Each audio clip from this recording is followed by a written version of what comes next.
भारतीय किसान organic farming क्यों नहीं कर पा रहे? इस सवाल का जवाब आप किसान नहीं भी हो तो आपको जानना बहुत ज़रूरी है, क्योंकि इसका सीधा संबंध आपके अन्न से है। वीडियो पूरा देखने पर आपके इस सवाल का जवाब आपको मिल जाएगा।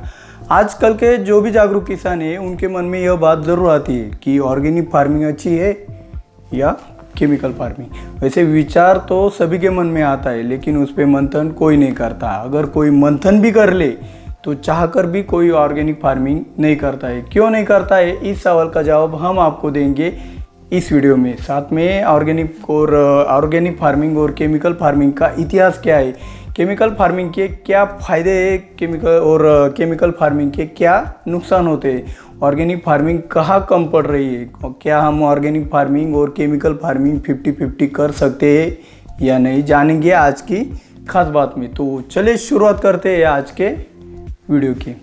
पहले हम जानेंगे ऑर्गेनिक फार्मिंग और केमिकल फार्मिंग का इतिहास क्या है। ऑर्गेनिक फार्मिंग जब हमारा मानव जाति का उगम हुआ तब से आज तक ऑर्गेनिक फार्मिंग की जा रही है। इसका प्रमाण आपको रामायण, महाभारत, चारों वेदों के अनेक कहानियों से पता चलता है। उनमें नीम ऑयल के, गोबर, गोमूत्र के सहायता से खाद की निर्मित करना, एक प्रकार की फसल उगाकर उन्हें ज़मीन में फिर से गाड़ना। वेदों में पूरी जानकारी यहाँ तक दी गई है कि इनसे ज़मीन की कौन से पोषक तत्वों में बढ़ोतरी होती है। सन 1919 के दशक में केमिकल फार्मिंग का उगम हुआ। इसका पहला कारण बढ़ती हुई लोक संख्या था। ऑर्गेनिक फार्मिंग से ज़्यादा क्षेत्र में कम उपज होती थी। उसमें मौसम या कीट एवं रोग के कारण फसल नष्ट होने पर लोगों को अन्न की कमी होने लगी। इसलिए इंसानों ने इस चीज़ का हल निकालते हुए नए नए तरीके ढूंढे और अन्न का निर्माण कई गुना बढ़ा दिया, वो भी कम क्षेत्र में। इसी से हरित क्रांति का उगम हुआ। उस काल में पैसों का महत्व कम और अन्न का महत्व ज़्यादा था। सरल है कि जो चीज़ जिस काल में कम होती है उसका महत्व उस काल में ज़्यादा होता है। कहने का तात्पर्य यह था कि ज़रूरत के कारणवश केमिकल फार्मिंग का उगम हुआ था। केमिकल फार्मिंग में खाद और कीटनाशक और फफूंदनाशक मानव निर्मित तरीके से तैयार करते हैं, इसलिए उनको एक जगह से दूसरे जगह लेने में बहुत आसानी होती है, क्योंकि वो बनाते वक्त ही कम जगह में बैठने वाले पेस्टिसाइड बनाते हैं और सस्ते होने के कारण फसल में खर्च की कमी होती है। केमिकल फार्मिंग में कम जगह में ज़्यादा उपज मिलती है। साथ ही कोई प्राकृतिक आपदा हो या कोई कीट या फंगस का अटैक हो, केमिकल फार्मिंग से इन संकटों पे मात करना आसान होता है। आज के ज़माने में पूरी दुनिया के 50% ऑर्गेनिक फार्मिंग अकेले ऑस्ट्रेलिया कर रहा है। पर्यावरण में मिलने वाले पदार्थों से ऑर्गेनिक पेस्टिसाइड और खाद का निर्माण किया जाता है। ऑर्गेनिक फार्मिंग से ज़मीन में पोषक तत्वों की वृद्धि होकर फसल में न्यूट्रिएंट के साथ साथ हानिकारक रोगों से भी बचाव होता है। ज़मीन की धूप भी ऑर्गेनिक फार्मिंग से रुकती है। ऑर्गेनिक फार्मिंग से उपयुक्त जीवाणु, केंचुए की संख्या में वृद्धि होती है। साथ में वातावरण में ऑक्सीजन लेवल बढ़कर ग्लोबल वार्मिंग के धोखे को ऑर्गेनिक फार्मिंग कम करता है। अब जानते हैं ऑर्गेनिक फार्मिंग कैसे की जाती है। खरपतवार के अवशेष, गोबर, फसलों के शेष रह गए अवशेष, विघटन करने वाले जीवाणु, जैसे कि आजकल आप सभी को पता है वेस्ट डिकम्पोजर का इस्तेमाल करके कंपोस्ट खाद का निर्माण किया जाता है। कंपोस्ट खाद से नाइट्रोजन और ऑर्गेनिक कार्बन ज़्यादा मिलता है। नाइट्रोजन के लिए ऑर्गेनिक फार्मिंग में गोमूत्र का सबसे ज़्यादा इस्तेमाल किया जाता है। उसके साथ ही सोयाबीन, मेथी जैसे फसलों में रूट्स में गांठ होती है, जिससे हमारे ज़मीन में नाइट्रोजन फिक्सेशन होता है। फॉस्फोरस के लिए गुड़ का इस्तेमाल करते हैं। साथ में रॉक फॉस्फेट भी ऑर्गेनिक फार्मिंग में ज़्यादा फॉस्फोरस देता है। पोटेशियम के लिए पोटेशियम बाइकार्बोनेट और ग्रीन सैंड का इस्तेमाल ऑर्गेनिक फार्मिंग में किया जाता है। साथ में potassium bicarbonate powder mildew control करने के लिए भी इस्तेमाल करते हैं। कैल्शियम के लिए ऑर्गेनिक फार्मिंग में बोन मिल का सबसे ज़्यादा इस्तेमाल किया जाता है। साथ में चूने में भी भारी मात्रा में कैल्शियम होता है। कैल्शियम कम पड़ने पर कम मात्रा में तंबाकू वाले चूने का भी स्प्रे किसान करते हैं। दूध का भी इस्तेमाल कैल्शियम के साथ पाउडर मिल्ड्यू कंट्रोल करने के लिए किया जाता है। कॉपर सल्फेट, जिससे हमें कॉपर मिलता है, जिसका इस्तेमाल हम बोर्डेक्स मिक्सचर में इस्तेमाल करते हैं, वो कॉपर सल्फेट भी ऑर्गेनिक है। और कॉपर हाइड्रोक्साइड भी बोल्डेक्स मिक्सचर का इस्तेमाल हम डाउनी मिल्ड्यू कंट्रोल करने के लिए करते हैं। सल्फर को भी ऑर्गेनिक कहा गया है, मुझे पता है, आपको अब यकीन नहीं हो रहा है। आप यह सब जानकारी विकिपीडिया पे उपलब्ध है, आप वह जाके पढ़ भी सकते हैं। अमेरिका में ferrous sulphate, aluminium sulphate, magnesium sulphate, boron को ऑर्गेनिक फार्मिंग में इस्तेमाल किया जा सकता है। और हाँ, बोरिक एसिड का इस्तेमाल न्यूट्रिएंट के साथ साथ इंसेक्टिसाइड के रूप में भी कर सकते हैं। ऑर्गेनिक फार्मिंग में हमें जो कीटक हमारे फसलों को नुकसान पहुंचाते हैं, जैसे कि मिलीबग है, उनके अंडों और मिलीबग को खाने का काम हमारा मित्र कीटक यानी लेडीबर्ड बीटल करता है। लेडीबर्ड बीटल सिर्फ मिलीबग को नहीं तो सभी प्रकार के अपीड्स को आसानी से कंट्रोल करता है। वैसे ही डाउनी मिल्ड्यू, पाउडरी मिल्ड्यू, इन हानिकारक फंगस को कंट्रोल करने के लिए ट्राइकोडर्मा इस फंगस का और बैसिलस सबटिलस जैसे कई बैक्टीरिया का इस्तेमाल पाउडरी मिल्ड्यू और डाउनी मिल्ड्यू कंट्रोल करने के लिए किया जाता है। ऑर्गेनिक फार्मिंग में मिर्च, लहसुन मिलाकर कीटनाशक बनाया जाता है, ये आप सभी को मालूम है। लेकिन आप हमारे रेगुलर वीडियो देखते होंगे तो आपको पता ही होगा, ज़्यादातर पेस्टिसाइड पर्यावरण में ही उपलब्ध चीज़ों से बनते हैं। जैसे कि कराटे फूलों के परागकणों से बनाया जाता है। डेलीगेट और स्पिंटोर एक ही स्पिनोसाइना नामक बैक्टीरिया से बनते हैं। एबामेक्टिन कीटनाशक है, वो भी कीटनाशक बैक्टीरिया से बनाया जाता है। स्ट्रॉबेरी ग्रुप के पंजीसाइड भी मशरूम से बनते हैं। ये सब हरे त्रिकोण वाले पेस्टिसाइड है जो कि ऑर्गेनिक है। नीम ऑयल, फिश ऑयल भी ऑर्गेनिक इंसेक्टिसाइड है।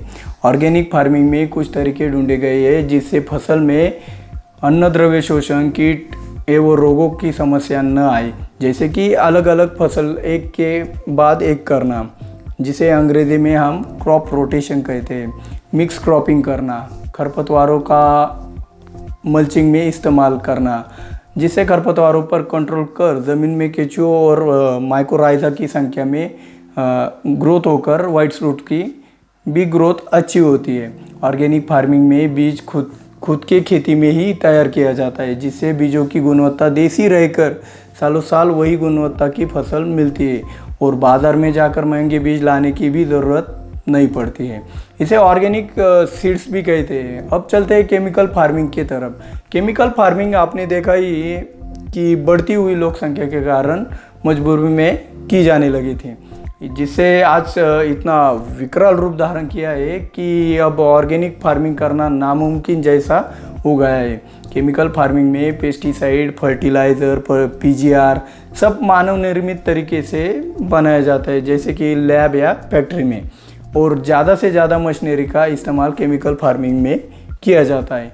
केमिकल फार्मिंग में देसी बीजों और विदेशी बीजों की सहायता से हाइब्रिड वैरायटी बनाकर ज़्यादा उत्पादन प्राप्त किया जाता है। ये फसलें जितना ज़्यादा उत्पादन देती है उतना ही न्यूट्रिएंट ज़मीन में से कम करती है, जिससे ज़मीन कॉम्पैक्ट बनती है, जिससे ज़मीन की धूप ज़्यादा होती है। ऐसी ज़मीन धीरे धीरे कम उपजाऊ भी बनती है। सबसे पहले हाइब्रिड वैरायटी 1970 में इंटरनेशनल राइस रिसर्च इंस्टीट्यूट में इंडोनेशिया और चीन के 2 धान की जातियों से बनाई गई। बाद में यही संशोधन मक्का और गेहूं में भी हुआ। यह वैरायटी हमारे देसी वैरायटी से ज़्यादा नाइट्रोजन खींचती है। केमिकल फार्मिंग में खरपतवार कंट्रोल करने के लिए खरपतवार नाशक का इस्तेमाल किया जाता है, जिससे पैसे और समय दोनों की बचत होती है। केमिकल फार्मिंग में प्लास्टिक मल्चिंग से भी खरपतवार का कंट्रोल किया जाता है।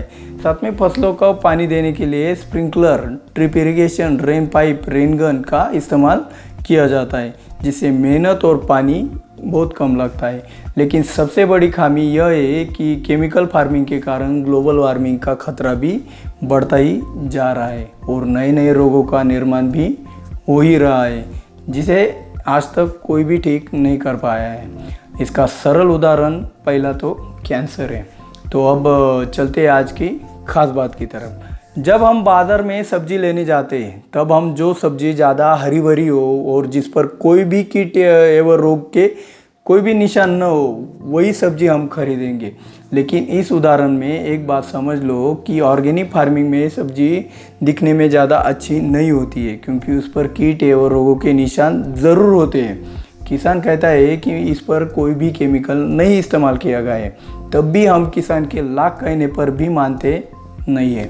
और जो ऑर्गेनिक सब्जी है जिसे खेत में उगाने के लिए किसान को केमिकल फार्मिंग से कम उत्पादन मिलता है, कम उपज मिलती है, उसे हम सस्ते में ही मांग लेते हैं। और इसी कारणवश ऑर्गेनिक फार्मिंग ज़्यादातर किसान चाहकर भी नहीं करना चाहते हैं। इसलिए हमें पहले कम से कम केमिकल इस्तेमाल कर और ज़्यादा से ज़्यादा ऑर्गेनिक फार्मिंग की टेक्निक हमारे खेत में इस्तेमाल करनी चाहिए।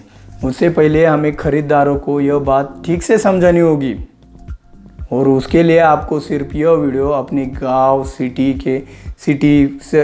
के सभी लोगों में शेयर करना होगा, जिससे उन्हें भी पता चले कि हम किसान ऑर्गेनिक फार्मिंग क्यों नहीं कर पा रहे हैं। विकास पोटे जी ने हमें कमेंट करके पूछा था कि ऑर्गेनिक के रिज़ल्ट जल्द आते हैं या केमिकल के। तो भाई केमिकल के रिज़ल्ट हमें सबसे जल्द मिलते हैं, लेकिन जैसे प्रिवेंटिव हम ऑर्गेनिक और केमिकल का इस्तेमाल 50-50 करते हैं, वैसे ही रोग आने पर भी करें। और प्रताप सातव जी ने मराठी में पूछा है कि ऑर्गेनिक फार्मिंग में और बायोलॉजिकल फार्मिंग में क्या फ़र्क है। तो भाई ऑर्गेनिक फार्मिंग क्या है यह हमने वीडियो में बताया ही है अभी। अब जैविक खेती यानी बायोलॉजिकल फार्मिंग का क्या मतलब होता है यह हम जानेंगे। बायोलॉजिकल फार्मिंग मतलब ऐसी खेती जहाँ खेती करने के लिए सिर्फ सजीवों का आधार लिया जाता है। इसमें वनस्पति के मृत अवशेष नहीं आते, लेकिन उनमें पाए जाने वाले सजीव यानी फंगस, बैक्टीरिया बायोलॉजिकल फार्मिंग में आते हैं। प्रताप जी का एक और सवाल यह था कि बाजार में अच्छे ऑर्गेनिक प्रोडक्ट कौन से हैं। तो भाई बता दूं कि ज़्यादातर प्रोडक्ट हम घर पर भी कम लागत में बना सकते हैं, और जो नहीं बना सकते उनमें सबसे टॉप पर माइक्रोवैक्स कंपनी के बैक्टीरिया है, और टिस्टेन कंपनी के ऑर्गेनिक प्रोडक्ट अच्छा काम करते हैं। आप सभी को दीपावली की हार्दिक शुभकामनाएं। वीडियो को लाइक करना न भूलें। ऐसी ज़्यादा जानकारी जानने के लिए अभी हमारा चैनल सब्सक्राइब करें। जय जवान जय किसान।